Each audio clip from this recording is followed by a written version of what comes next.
नमस्कार। भारतीय जनता पार्टी प्रदेश कार्यालयामध्ये आयोजित या पत्रकार परिषदेमध्ये आपल्या सगळ्यांचं स्वागत। जनाब संजय राऊत असं म्हणतात की महाराष्ट्राच्या राजकारणाचा गोलपिठा झालाय, परंतु संजय राऊत या गोलपिठावर तुम्ही बसलेले आहेत। वंदनीय हिंदू हृदय सम्राट बाळासाहेब ठाकरेंचे विचार तुम्ही सोडलेले आहेत आणि तुम्ही आता लोकांना शहाणपणा शिकवतायत। तुमचं आजचं ट्विट म्हणजे हातामध्ये कबाब घेऊन शाकाहारावर भाषण करण्यासारखं आहे।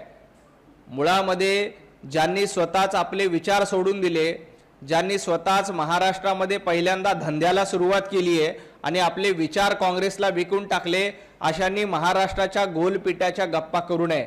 आणि राहिला प्रश्न भारतीय जनता पार्टीला इतिहास माफ करेल का नाही याचा, भारतीय जनता पार्टी इतिहासाची चिंता करते, वर्तमानाची चिंता करते आणि भविष्याची देखील चिंता करते। मुळामध्ये तुम्हाला तुमचा इतिहास विसरलेला आहे। तुमचा इतिहास वंदनीय हिंदू हृदय सम्राट बाळासाहेब ठाकरे यांचा होता। तुमचा इतिहास हिंदुत्ववादाचा होता, परंतु हिंदुत्ववादाचा विचार सोडून तुम्ही वर्तमानामध्ये काँग्रेसच्या मांडीला मांडी लावून बसलात। त्याची चिंता करा। भविष्यामध्ये भारतीय जनता पार्टीला चिंता करायची गरज नाही, तर उभाटा गटाला चिंता करायची गरज आहे। संजय राऊत तुम्हाला चिंता करायची गरज आहे, कारण ज्या गोलपिठाच्या भाषेवर ज्या वेश्या व्यवसायाबद्दल तुम्ही बोलताय त्याची सुरुवात महाराष्ट्रात पहिल्यांदा कोणी केली असेल तर संजय राऊत, उद्धवजी ठाकरे आणि उभाटा गटाने केलेली आहे। कारण त्याची सुरुवात दलाली करण्याची सुरुवात आणि सत्तेसाठी विचार विकण्याची सुरुवात महाराष्ट्रात पहिल्यांदा केली तर उभाटा गटाने केली, 2019 ला केली। त्यामुळे तुमच्या पक्षाचा आणि तुमच्या पक्षप्रमुखाचा गोलपिठा झालाय, त्याकडे जास्त लक्ष द्या। संजय राऊत की मागच्या 4 वर्षांमध्ये शिवसेना पक्ष सलग 2 वेळा फुटला, आता तो कुठला जवळपास हे निश्चित होत आहे। क्वचितच असा एखादा पक्ष असेल ज्याची इतकी शक्ल अवघ्या 4 वर्षाच्या कालावधीमध्ये झाली असती। असं असून सुद्धा काल संजय राऊतांकडनं जे खासदार फुटत आहेत त्यांना जाहीरपणे शिवीगाळ करण्यात आली। नेमकं शिवसेना नेतृत्वाचं काय? नाही, शिवीगाळ करणं हा संजय राऊतांचा धंदा झालाय, त्याच्या पलीकडे त्यांना काहीही येत नाही।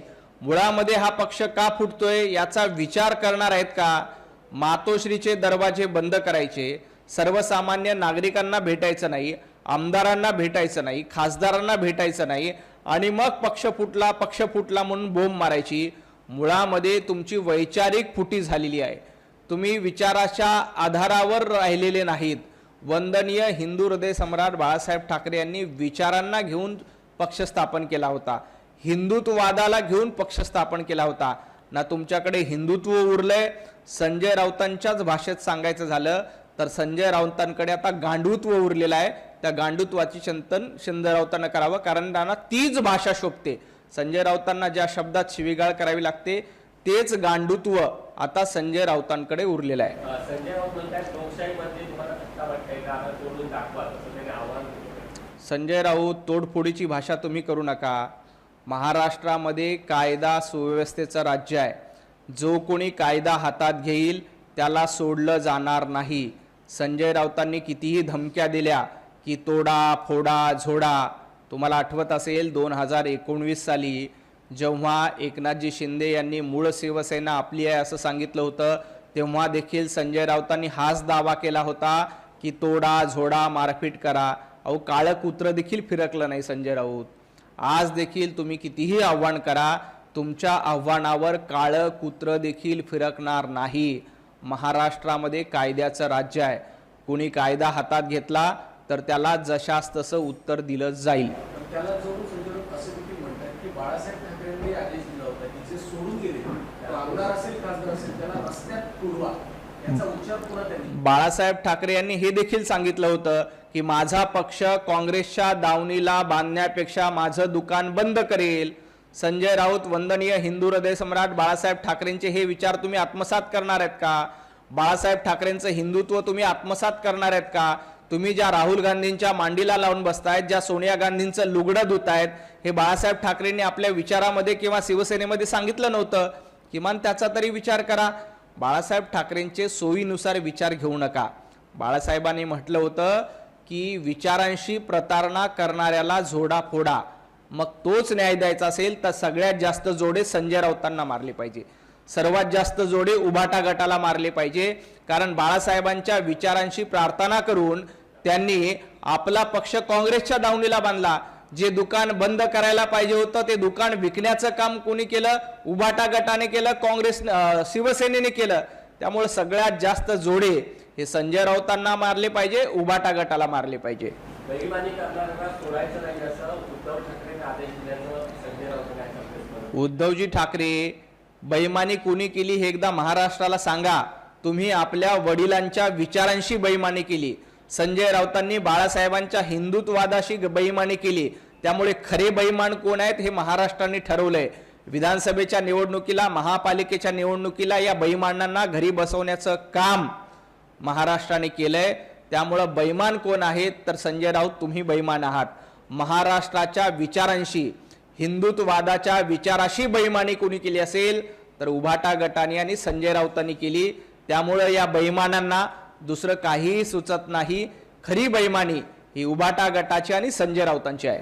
मी जेलमध्ये जाऊन आलोय, त्यामुळे ईडी सीबीआयची भीती दाखवतात। संजय राऊत काय स्वातंत्र्य लढ्यामध्ये महाराष्ट्राची भूमिका मांडली म्हणून जेलमध्ये गेले होते का? संयुक्त महाराष्ट्राचा लढा दिला म्हणून जेलमध्ये गेले होते का? की स्वातंत्र्य संग्रामामध्ये तलवार काढून इंग्रजांचे 2 तुकडे केले म्हणून जेलमध्ये गेले होते का? पत्राचाळीमध्ये मराठी माणसांची घरं लाटली म्हणून तुम्ही जेलमध्ये गेलात। अजून तुम्हाला त्या खटल्यामध्ये निर्दोष मुक्तता झालेली नाही, तुम्ही बेलवर बाहेर आहात। तुम्ही तुमचा जेलचा पराक्रम हा स्वातंत्र्य लढ्यातला किंवा संयुक्त महाराष्ट्राच्या चळवळीसाठीचा पराक्रम नव्हता। मराठी माणसांची घरं लुटली, सर्वसामान्य मराठी माणसाला देशोधडीला लावलं, म्हणून तुम्हाला 100 दिवस आर्थर रोडच्या तुरुंगात बसावं लागलं। संजय राऊत, जेलवारीची भाषा तुम्ही सांगू नका। ज्यांनी घोटाळे केले त्यांची जागा जेलमध्येच असते। त्यामुळे विनाकारण मी जेलमध्ये गेलो ही कॅसेट वाजू नका। ती कॅसेट जुनी झाली आहे। मराठी माणसाच्या गळा घोटून, त्यांची घरं लुटून जे जेलमध्ये जातात त्यांनी महाराष्ट्राच्या हिताच्या गप्पा करू नयेत। पैशाची प्रलोभन दाखवून पक्ष फोडले जातात। संजय राऊत, तुम्ही नेमकं काँग्रेसकडे सत्तेसाठी जात असताना किती पैसे घेतले होते? राहुल गांधीकडनं किती कोटी रुपये घेतले होते? महाराष्ट्रामध्ये काँग्रेसच्या दावणीला पक्ष बांधण्यासाठी किती हजार कोटी रुपयाची डील केली होती? याचं उत्तर एकदा महाराष्ट्राला दिलं पाहिजे। तुम्हाला ते देता येणार नाही, कारण तुम्हाला माहिती आहे की बेईमानी करणाऱ्यांना याची उत्तरं देता येत नाहीत। पैशांची चिंता उद्धवजींनी करू नये। उद्धवजींकडे किती पैसे आहेत? कोविड काळामध्ये करोडो रुपयाचे घोटाळे केले। सर्वाधिक घोटाळेबाज मुख्यमंत्री म्हणून उद्धवजी ठाकरे यांच्या नावावर रेकॉर्ड आहे। त्यामुळे पैशावर जर का माणसं खरेदी करता आले असते तर उद्धवजी ठाकरे या देशाचे पंतप्रधान झाले असते। एवढा पैसा उद्धवजींकडे आहे। संजय राऊतांकडे एवढा पैसा आहे की संजय राऊत देशाचे गृहमंत्री झाले असते। परंतु पैशावर माणसं खरेदी करता येत नाही। त्यासाठी विचार लागतं, हिंदुत्व लागतं, माणुसकी लागते, प्रेम लागतं, आपुलकी लागतं। सर्वात महत्त्वाचं म्हणजे मातोश्रीचे दरवाजे बंद करून माणसं टिकवता येत नाहीत, हे संजय राऊतांनी लक्षात ठेवावं। या सगळ्या कृतीवरती संजय राऊतांकडून आता कुठेतरी एक व्यापक विरोधी पक्षाची चळवळ किंवा त्यांच्या संदर्भात एक मोठं आंदोलन करण्याचा इशारा देण्यात आलाय। माझं शरद पवारांशी बोलणं झालंय, काँग्रेसशी बोलणं झालंय आणि सभा घ्यायची वेळ आली तर सभा सुद्धा घेऊ असेल सुद्धा नाही। शरद पवार साहेब सभा घेऊ शकतात। शरद पवार साहेब या वयामध्ये देखील फिरतात, सभा घेतात। परंतु या सभेमध्ये उद्धवजी ठाकरे उपस्थित राहणार आहेत का याचं उत्तर एकदा संजय राऊतांनी द्यावं। उद्धवजी ठाकरे घराबाहेर पडून अशा पद्धतीची एखादी सभा घेणार आहेत का? कारण त्यांना घराबाहेरच पडायचं नसतं।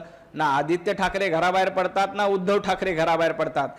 शरद पवार साहेब या वयामध्ये निश्चित घराबाहेर पडतील, आंदोलन करतील, मोर्चे काढतील, सभा घेतील, परंतु उद्धवजी ठाकरे घराबाहेर पडणार नाहीत, आदित्य ठाकरे घराबाहेर पडणार नाहीत। आणि राहिला प्रश्न संजय राऊतांचा, संजय राऊतांची धाव भांडूपच्या गाढव नाक्याच्या पलीकडे नाही। त्यामुळे जास्तीत जास्त भांडूपच्या गाढव नाक्यावर जाऊन संजय राऊत थैथयाट करतील, एखादा गाढव नाक्यावर मोर्चा काढतील, त्याच्या पलीकडे राऊतांमध्ये दम नाही। संजय राऊत म्हणतात की खासदार फुटीनंतर चर्चेनंतर शरद पवारांनी जे मित्रपक्षांना फोन केलेला आहे ते त्याच्यावर माहिती दिली आहे। आणि दुसरा प्रश्न असा आहे की आता बैठक केली सुरू झाली, त्या बैठकीला फक्त 4 उपस्थित आहेत, त्यामध्ये संजय राऊत असतील, अरविंद देसाई असतील, अरविंद सावंत असे वाजले,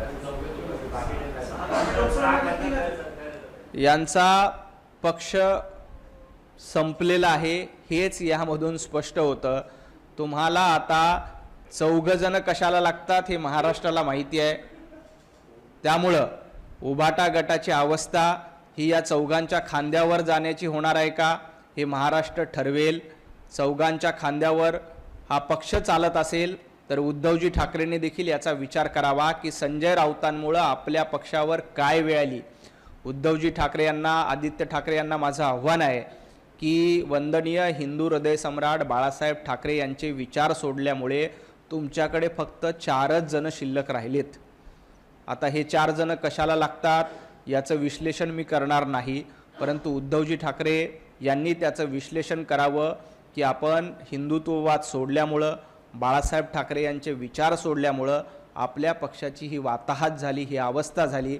किमान आता तरी काँग्रेसच्या दावणीला बांधलेला पक्ष सोडून द्या आणि हिंदुत्ववादाच्या विचारावर या, असं माझा उद्धवजींना, आदित्य ठाकरेंना आव्हान आहे. माणूस जेव्हा चुकतो तर चूक सुधारण्याची संधी मिळते. नंतर 22 जेव्हा पहिल्यांदा बंद झालं त्यावेळेला उद्धव ठाकरेंची स्टेटमेंट असं होतं की जाणाऱ्यांना जाऊ द्या, मला फरक पडत नाही. आणि आता पण अलीकडे 2 दिवसांपूर्वी स्टेटमेंट कसं चालत की कुठेतरी आपल्याच नेत्यांना जे खासदार किंवा पक्षाला आमदार दोन्ही धरलं जातं, हलक्यात घेतलं जातं. नाही, मुळामध्ये उद्धवजींना पक्ष वाढवण्याची काही पडलेली आहे का हाच मोठा प्रश्न आहे.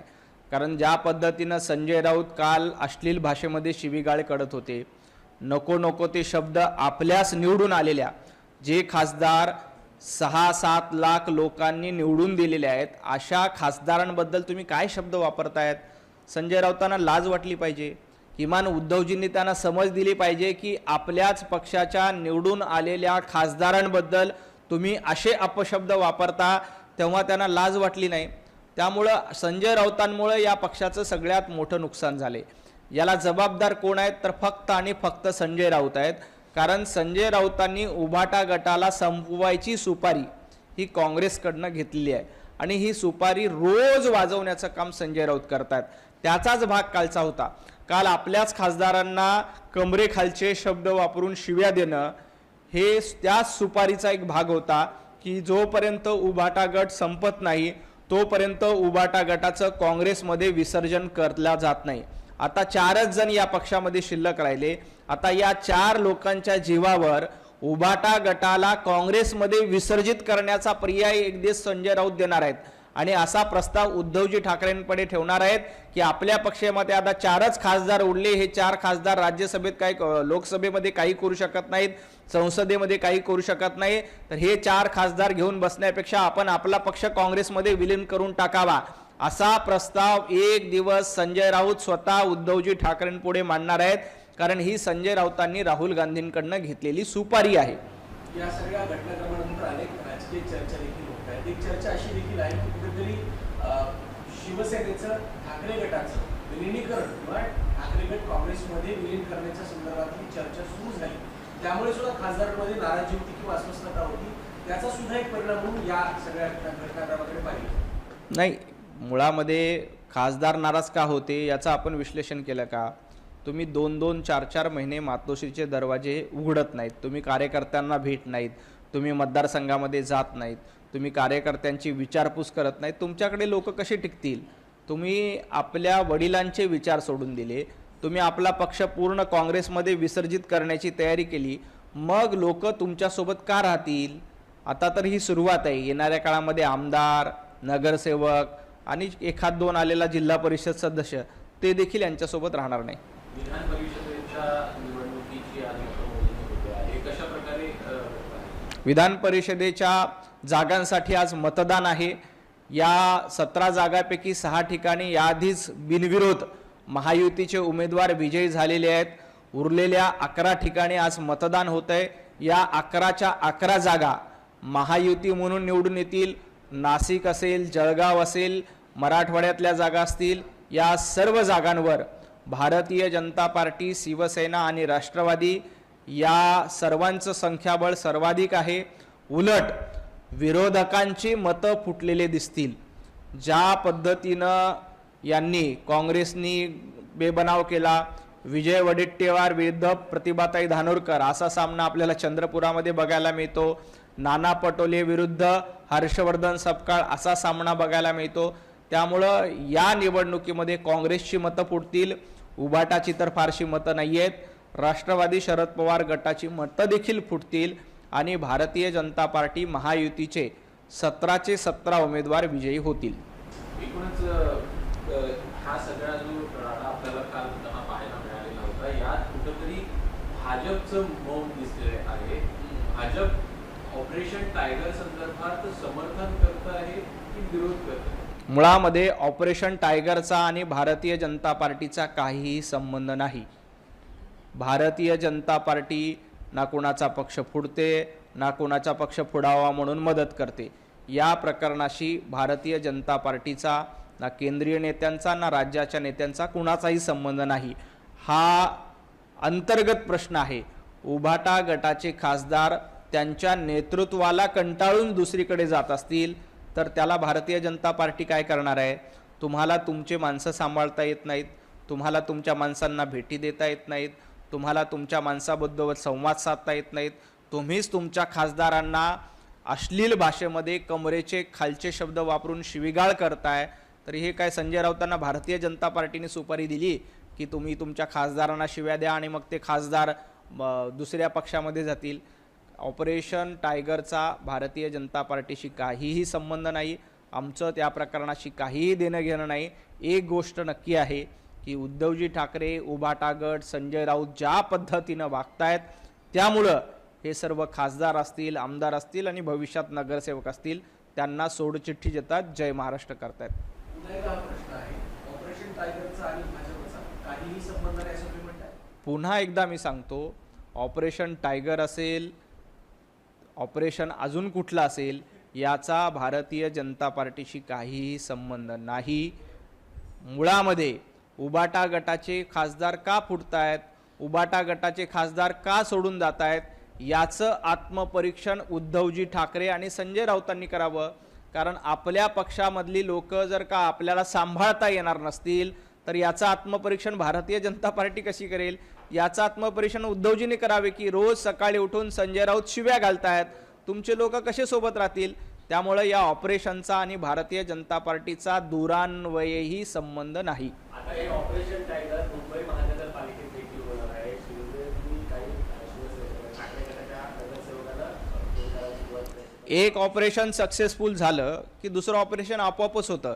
एक मागच्या वेळेला आठवत असेल तर तुम्हाला 2022ला ऑपरेशन सक्सेसफुल झालं, त्यानंतर आता हे दुसरं ऑपरेशन होतं आहे. हे दुसरं ऑपरेशन सक्सेसफुल झाले की तिसरं ऑपरेशन होतच असतं. तो निसर्गाची प्रक्रिया असते. त्यामुळे येणाऱ्या काळामध्ये अनेक ऑपरेशन होतील. उभाटा गटाकडे आज 4 लोक आहेत, उद्या तेही शिल्लक राहतील का याचा विचार करावा. आणि ही सगळी वेळ उभाटा गटावर संजय राऊतांमुळे आली, हे देखील उभाटा गटाने आणि उद्धवजी ठाकरेंनी लक्षात ठेवावं. शेवटचा प्रश्न, 2022ला बंद झालं तेव्हा अनेक आमदार असे होते ज्यांनी खुलेपणाने असं सांगितलं की आम्हाला काही भाजपकडनं काही फोन, बच्चू यांनी स्पष्टपणे जाहीरपणे सांगितलं होतं की देवेंद्र फडणवीस यांनी आम्हाला फोन केला, त्यानंतर आम्ही गेलो, असा त्यांनी दावा केला होता. यावेळेला जर अशी काही आवश्यकता पडली तर मित्रपक्षाच्या वतीला भारतीय जनता पार्टी धावून जाईल? 2022ला मुळामध्ये बंड झालं नव्हतं. 2022ला मूळ शिवसेना, वंदनीय हिंदू हृदय सम्राट बाळासाहेब ठाकरे यांचे विचार असलेली शिवसेना ही शिवसेना म्हणून पुन्हा एकदा अस्तित्वात आली, जी 2019 ते 22 मध्ये उद्धवजींनी काँग्रेसच्या दावणीला बांधली होती. त्यामुळे बाळासाहेब ठाकरे यांचे विचार जगवण्यासाठी, हिंदुत्ववाद जगवण्यासाठी मित्राला काही मदतीची गरज असेल तर भारतीय जनता पार्टी हिंदुत्वासाठीच काम करते. आम्ही सातत्यानं हिंदुत्वासाठी काम करत राहणार आहोत. खूप खूप धन्यवाद.